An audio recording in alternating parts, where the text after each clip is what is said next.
इस हिंदुस्तानी तारीख के तनाजुर में देखें आप,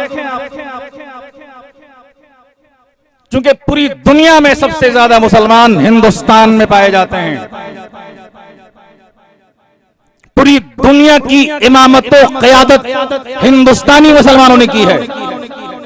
और अल्लाह ने ये शर्फ बख्शा हिंदुस्तान को कि दुनिया का पहला इंसान और इस्लाम का पहला पैगंबर हजरत आदम भारत में आए। इसीलिए बड़ी तादाद में औलाद रसूल औलिया कराम भारत में पाए जाते हैं।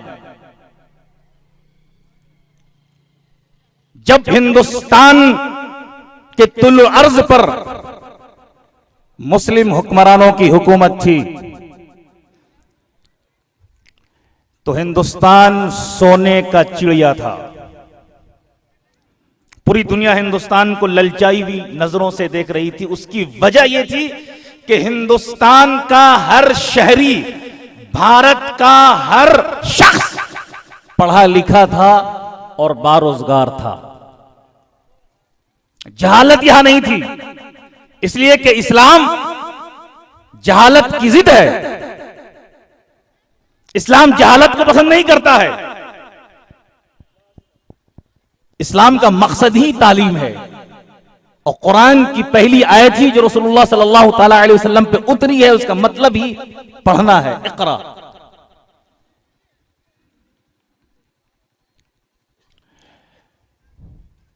जब अंग्रेजों के नापाक कदम आए और अंग्रेजों ने यह महसूस किया कि अगर भारत में मुसलमानों का तालीमी निजाम बरकरार रहा तो भारत पर ब्रिटिश हुकूमत कायम नहीं हो सकती।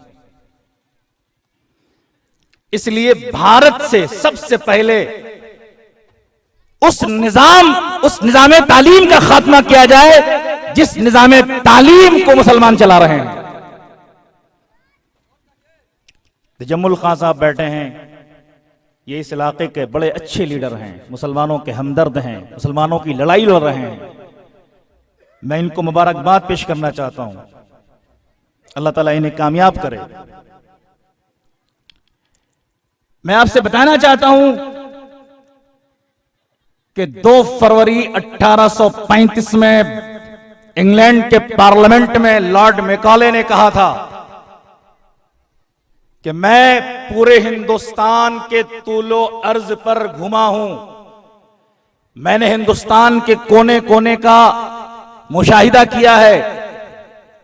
भारत में मुझे एक भी शख्स जाहिल नजर नहीं आया और एक भी भिखारी नजर नहीं आया। वो पार्लियामेंट में तकरीर कर रहा है और ब्रिटिश गवर्नमेंट से ये मुतालबा कर रहा है कि अगर भारत में ज्यादा दिनों तक और पूरे भारत में अगर हुकूमत करनी है तो उस निजाम तालीम को बदलना होगा जिस निजाम तालीम के जरिए भारतीयों के अंदर गैरत व हमीयत पैदा होती है, जिस तालीम के जरिए मुसलमान अपने मजहब से जुड़े हुए हैं। ऐसा निजाम तालीम पेश किया जाए जिससे मुसलमानों का रिश्ता इस्लाम से खत्म हो जाए। और लॉर्ड मैकॉले अपने इस मंसूबे में कामयाब हो गए और फिर वहां से तालीम की जो तकसीम हुई है उसके नतीजे में आज आप देख रहे हैं कि हिंदुस्तान की आजादी के 70 साल बाद भी हिंदुस्तान आज भी सपेरों का मुल्क कहा जा रहा है। आजादी के बाद भी हुकूमत की तालीमी पॉलिसियां नाकाम रही और आज सेंट्रल हुकूमत ने एक तालीमी पॉलिसी का मंसूबा बना रही है जिसका मसौदा तैयार है, जिसमें मदारिस इस्लामिया का कहीं जिक्र नहीं है। ये बहुत अच्छी बात है। पहली की सरकारों ने हमारे मदारिस को वजीफा देकर वहां से रूहानियत का खात्मा किया है।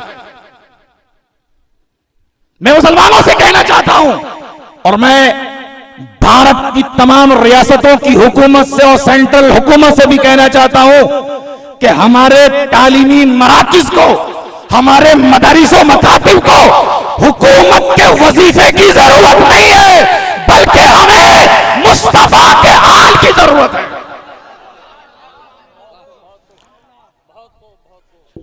हमारे मदरसे को भारत हुकूमत की या बिहार सरकार की सरपरस्ती की जरूरत नहीं है। जब उनकी सरपरस्ती होगी, जब हुकूमत की सरपरस्ती होगी, तो हुकूमत की बात माननी पड़ेगी। लेकिन जब है ऐसे सरकारों की हुकूमत होगी, सुभान अल्लाह सुभान अल्लाह, जब मुस्तफा के लालों की सरपरस्ती होगी, तो जो हमारे इदारे में निजाम चलेगा वो मुस्तफा का निजाम चलेगा। हमारे इदारे में जो तालीम होगी वो मुस्तफा जाने रहमत की तालीम होगी। इसलिए मैं मुबारकबाद पेश करना चाहता हूं धनावा के मुसलमानों को, और खास तौर पर हाजी मंजूर साहब को, हाजी मकबूल साहब को, जिंदाबाद, और मदरसा कादरिया क्रीमिया के सदर, सेक्रेटरी, खजांची और तमाम मेंबरों को, और खुसूसन सरबराह आला हजरत मौलाना मुफ्ती शब्बीर साहब को कि उन्होंने इस अजीम मौके पर, इस रूहानियत के मनाजिर के पुर करने के लिए, इसमें रंग डालने के लिए किसी सियासी लीडर को नहीं बुलाया है, बल्कि मुस्तफा के लाल को बुलाया है। नारे तकबीर, नारे रिसालत, औलादे गौसे आज़म, नारे तकबीर, नारे रिसालत। अल्लाह सुभान अल्लाह। हमारी तालीमी पॉलिसी ये थी, जब हुकूमत हमारी थी, जब निजाम हमारा था, तो एक ही छत के नीचे हम हाफिज कुरान भी बन रहे थे, हम आलिम भी बन रहे थे, हम डॉक्टर भी बन रहे थे, हम फलसफी भी बन रहे थे, हम माहिर फल्कियात भी बन रहे थे, हम इंजीनियर भी बन रहे थे। लेकिन जब निजाम तालीम अंग्रेजों के हाथों में चला गया, तो उन्होंने हमें बांट दिया, दो हिस्सों में बांट दिया। एक असरी तालीम का इदारा हो गया, एक मजहबी तालीम का इदारा हो गया। आज हमारे मजहबी इदारों से कोई अबुल कासिम पैदा नहीं हो रहा है, कोई अब्दुल रहमान सूफी पैदा नहीं हो रहा है, कोई इब्ने हैसम पैदा नहीं हो रहा है, कोई उमर खय्याम पैदा नहीं हो रहा है, कोई अल कानून फिल तिब लिखने वाला पैदा नहीं हो रहा है, जिसकी पूरी बुनियाद मेडिसिन पे है। मॉडर्न मेडिकल की पूरी बुनियाद अल कानून पे है, जिसे अंग्रेजी में अल कैनन कहा जाता है। लेकिन अब मुसलमानों में बेदारी आ रही है, अब उम्मत मुस्लिमा में बेदारी आ रही है, और उम्मत पीछे की तरफ पलट रही है। हमारी तरक्की आगे बढ़ने में नहीं है, हमारी तरक्की पीछे मुड़ने पे है। हम इतने पीछे चले जाए, इतने पीछे चले जाए कि हमारा ताल्लुक कर्ने अव्वल से जुड़ जाए, हमारा ताल्लुक कर्ने अव्वल से मजबूत हो जाए। हमने कर्ने अव्वल के दौर को छोड़ दिया है, इसलिए आज मुसलमान जलील हैं, रुसवा हैं। मस्जिद नबवी में हजरत अबू हुरैरा भी हैं, हजरत अब्दुल्लाह इब्न मसऊद भी हैं, और उसी मस्जिद नबी में हजरत खालिद इब्न वलीद जैसा सिपाह सलार भी पैदा हो रहा है। तो हर तरह की तालीम की जरूरत है, और कुरान हर तरह की तालीम की वकालत करता है। 725 जगहों पर कुरान ने तालीम पर जोर दिया है, और मुख्तलिफ तालीम पर जोर दिया है। कुरान ने, इस्लाम ने तालीम को बांटा नहीं है, इल्म के हुसूल के लिए कहा है। हर मर्द पर फर्ज है और हर औरत पर फर्ज है। तो आज हुजूर मिल्लत की सरपरस्ती में, क़ियादत में जिस तालीमी मरकज की बुनियाद डाली जाएगी, जिस दारुल कादिरिया करीमिया की बुनियाद आज डाली जाएगी, उसका मकसद सिर्फ यह है, उसका मकसद उस किताब इलाही की तालीम व तफहीम है, जिसकी रोशन किरणों ने जुल्मत व जहालत की अंधियारी को दूर किया है। जिसने इंसानों को फसाद फिल अर्द से बाज रखा है, जिसके मुत्तबईन ने पूरी दुनिया से आतंकवाद का खात्मा किया है, और जिस किताब ने अपने मानने वालों को यह हुक्म दिया, मन कतल नफ्सन बिगैर नफ्सिन व फसादिन फिल अर्द फकअन्नमा कतल अन्नास जमीआ व मन अहया फकअन्नमा अहया अन्नास जमीआ। जिसने किसी एक इंसान का कत्ल किया है, गोया कि उसने पूरे मानवता, पूरे संसार, पूरी ह्यूमैनिटी का कत्ल कर दिया है। और जिसने किसी एक इंसान की जिंदगी बचाई, गोया कि उसने पूरी इंसानियत को बचाया है। इस्लाम इंसानियत का मजहब है, इस्लाम सलामती का मजहब है, इस्लाम मानवता का मजहब है, इस्लाम हर जमाने में अमन और सलामती का पैगाम देता है, इस्लाम सब्र का मजहब है। लेकिन आज दुश्मनाने इस्लाम उसी मुकद्दस किताब पर पाबंदी का मुतालबा कर रहे हैं, जिसने इंसानियत के लिए पूरी दुनिया में एक अजीम पैगाम दिया है। भारत में भी कुछ शरपसंद अनासिर हैं जो कुरान के औराक को जला रहे हैं। हुकूमत में बैठे हुए लोग कुरान पर पाबंदी की बात करते हैं। मैं हुजूर मिल्लत की मौजूदगी में और धनावा की धरती से उन बीमार ज़हनों से कहना चाहूंगा जो कुरान पर पाबंदी की बात कर रहे हैं, जो कुरान के औराक को जला रहे हैं, मैं अमेरिका के उस शैतान सिफत पादरी मिस्टर टेरी जोन्स से भी कहूंगा जिसने वाशिंगटन की गलियों में कुरान को जलाया है, अरे जालिम, जमाने भर के तुम सारे कुतुब खाने जला डालो, जलेगा क्या मेरा कुरान जो है हाफिज के सीने में। और आज तो 6 खुशनसीब हुफाज़े कराम के सरों पर दस्तार बांधी जाएगी। और हमारे हाजी मंजूर साहब कलकत्ता में रहते हैं, गालिबन कोलकाता में रहते हैं। आज से 30 साल पहले, कितने साल, 3 दिहाई कबल, कोलकाता के हाई कोर्ट के चीफ जस्टिस मिस्टर चोपड़ा ने कुरान पर पाबंदी लगाने की बात कही थी। हाजी साहब को पता होगा। तो बंगाल के गैयर मुसलमानों ने मिस्टर चोपड़ा और हुकूमत हिंद को ललकारते हुए कहा था, अमी छाड़बो ना कुरान ना छाड़बो हिंदुस्तान, तोदेर गोली भोए ते अमी बेचबो ना ईमान। न हम कुरान छोड़ सकते हैं, न हम हिंदुस्तान छोड़ सकते हैं। अरे हमारा सीना गोलियों से छलनी हो सकता है, लेकिन ईमान से दस्तबरदार नहीं हो सकता है। सुभान अल्लाह, सुभान अल्लाह। आज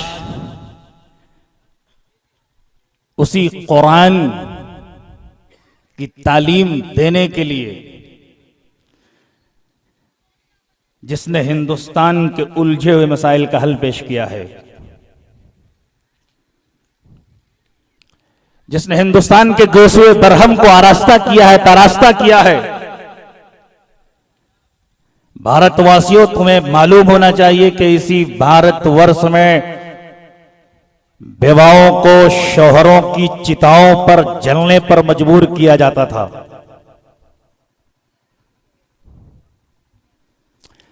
जब कोई औरत सुहागन से अभागन बन जाती थी तो उसके रिश्तेदार, उसके मोहल्ले के लोग, उसके गांव के लोग मरने वाले की चिता पर जलने पर मजबूर किया जाता था। और अगर वो औरत मुजाहिरा करती थी, एहतिजाज करती थी कि मुझे जिंदगी चाहिए, मुझे जिंदगी की रमक चाहिए, तो पूरी आबादी उसे आबादी से बाहर ढकेल देती थी। लेकिन इसी कुरान का फैजान है, इसी कुरान का एहसान है, इन्हीं मदारिसो मकातिब की करम नवाजी है कि आज हिंदुस्तान में बेवाओं को चिताओं पर जलने पर मजबूर नहीं किया जाता है। कल तक भारतीय माशरे में बेवाओं को देखने वाले रास्ते बदल लिया करते थे, लेकिन इसी मुल्क हिंदुस्तान में आजादी के बाद देखा है कि एक बेवा हुकूमत कर रही है और पूरा हिंदुस्तान उसकी ताजीम के लिए खड़ा है। ये एहसान कुरान का है। अभी 2014 से पहले और 2004 के बाद भारत में जिसकी हुकूमत तश्कील हुई थी, उस हुकूमत की तश्कील करने वाली भी बेवा थी। और जब जब भारत पर संकट आता है, जब जब भारतीय मुआशरे में बुराइयां फैलती हैं, जिन बुराइयों को हुकूमत रोक नहीं सकती है, उस बुराई को रोकने के लिए हुकूमत हिंद कुरानी आइन, कुरानी लॉ का सहारा लेती है। पार्लियामेंट के अंदर होम मिनिस्टर ने कहा था, कई पार्लियामेंट्रियन ने कहा कि अगर भारतीय नारियों की इज्जत और अस्मत की हिफाजत करनी है तो भारत में कुरानिक लॉ का निफाज अमल में लाना होगा। खुद सुषमा स्वराज ने कहा था एक जमाने में, मिस्टर लाल कृष्ण आडवाणी ने कहा था। और आज अगर बिहार में शराब पर पाबंदी लगाई गई है, जिसकी वजह से समाज के गरीब तबके के लोग और उनकी औरतें खुशी मसरत का इजहार कर रही हैं, ये शराबबंदी कुरान का एहसान है। इंसानी मुआशरे में तारीख बता रही है कि सबसे पहले शराब को बंद इस्लाम ने किया है। मुस्तफा जाने रहमत में मक्के की धरती पर शराब के मक्के तोड़वा दिए थे, शराब को हराम करार दे दिया गया था और ता क़यामत तक शराब हराम है, हराम है, हराम है। नारे तकबीर, नारे रिसालत, औलादे गौसे आज़म, नारे तकबीर, नारे रिसालत। सुभान अल्लाह, सुभान।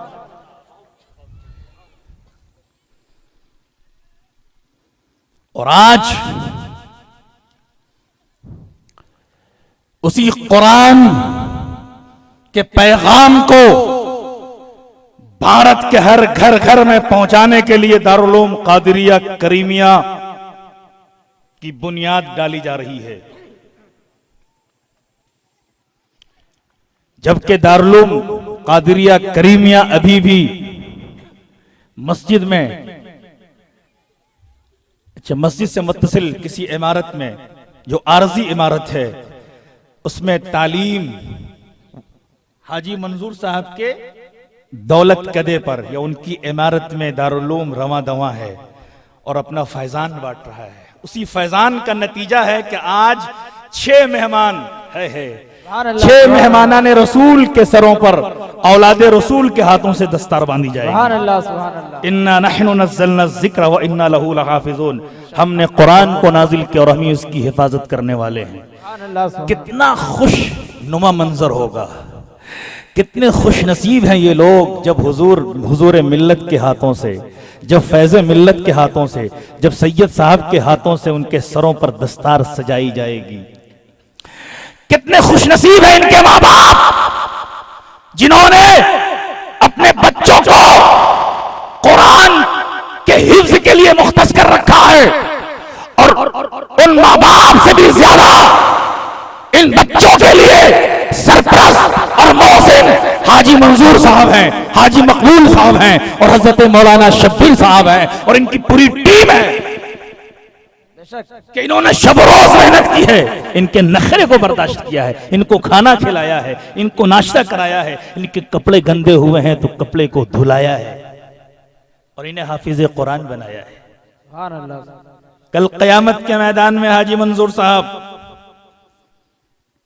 हाजी मकबूल साहब, मुफ्ती शब्बीर साहब, कल क़यामत के मैदान में जब नफ्सी नफ्सी का आलम होगा, हर तरफ जज्बात का तूफान होगा, हर इंसान परेशान होगा, हर नफस गमगीन पशीमान होगा, जंजीरों में जकड़ा हुआ शैतान होगा, मगर खुशियों में झूमता हुआ, फख्र इंबसात के समंदर में डूबता हुआ और इनके माँ बाप के सरों पर ताजे कुरान होगा। और ऐसे में रब का यह ऐलान होगा, अय्युहल हाफिज इक़रा इक़राअल कुरान वत्तक़िल जिनान, ऐ हाफिज़ कुरान, कुरान पढ़ता जा, जन्नत में चढ़ता जा और अपने रिश्तेदारों को बख्शवाता जा। नारे तकबीर, नारे रिसालत, मसलके आला हजरत औलादे गौसे आजम, नारे तकबीर, नारे रिसालत। इन्ना नहनु नज़्ज़लना ज़िक्र व इन्ना लहू लहाफ़िज़ून, हमने कुरान को नाजिल किया और हम इसकी हिफाजत करने वाले हैं। इस आयत का सीधा मतलब यह है कि कुरान का असल हाफिज तो अल्लाह है। कहिए सुभान अल्लाह। कुरान का असल निगहबान तो अल्लाह है, कुरान का असल पासबान तो अल्लाह है, कुरान का असल हाफिज तो अल्लाह है। लेकिन अल्लाह के फजलो करम से, औलादे रसूल की अता से, जब हमारी आबादी का कोई बच्चा दारुल उलूम करीमिया में पहुंच जाता है या इस तरह दिगर मदारिस इस्लामिया में पहुंच जाता है और जब वो अपने सीने में कुरान को बसा लेता है तो उसे भी हाफिज कुरान कहा जाता है, उसे भी आमिल कुरान कहा जाता है, उसे भी हामिल कुरान कहा जाता है, उसे भी कारी कुरान कहा जाता है। ये राज किसी को नहीं मालूम कि मोमिन कारी नजर आता है, हकीकत में है कुरान। सुभान अल्लाह, सुभान अल्लाह, हकीकत में है कुरान। तो मैं देखना चाहता हूं इन चलते फिरते कुरान क्या कहने के रहने के लिए, इनकी दरसगाह के लिए, इनके हॉस्टल के लिए, इनके खुर्दनोश के लिए कौन ऐसा शख्स है, कौन ऐसा दीवाना है मुस्तफा का, कौन ऐसा दीवाना है हुजूर मिल्लत का, जो इस मजमे में, जो इस तकरीब में, तकरीब संगे बुनियाद में हुजूर मिल्लत की मौजूदगी में कहे कि मैं 25,000 रुपया दूंगा। नारे तकबीर, नारे रिसालत, फैज़ाने अमजद शरीफ, फैज़ाने अमजद शरीफ। अरे नारे का जवाब तो दे। नारे तकबीर, नारे रिसालत, मदरसा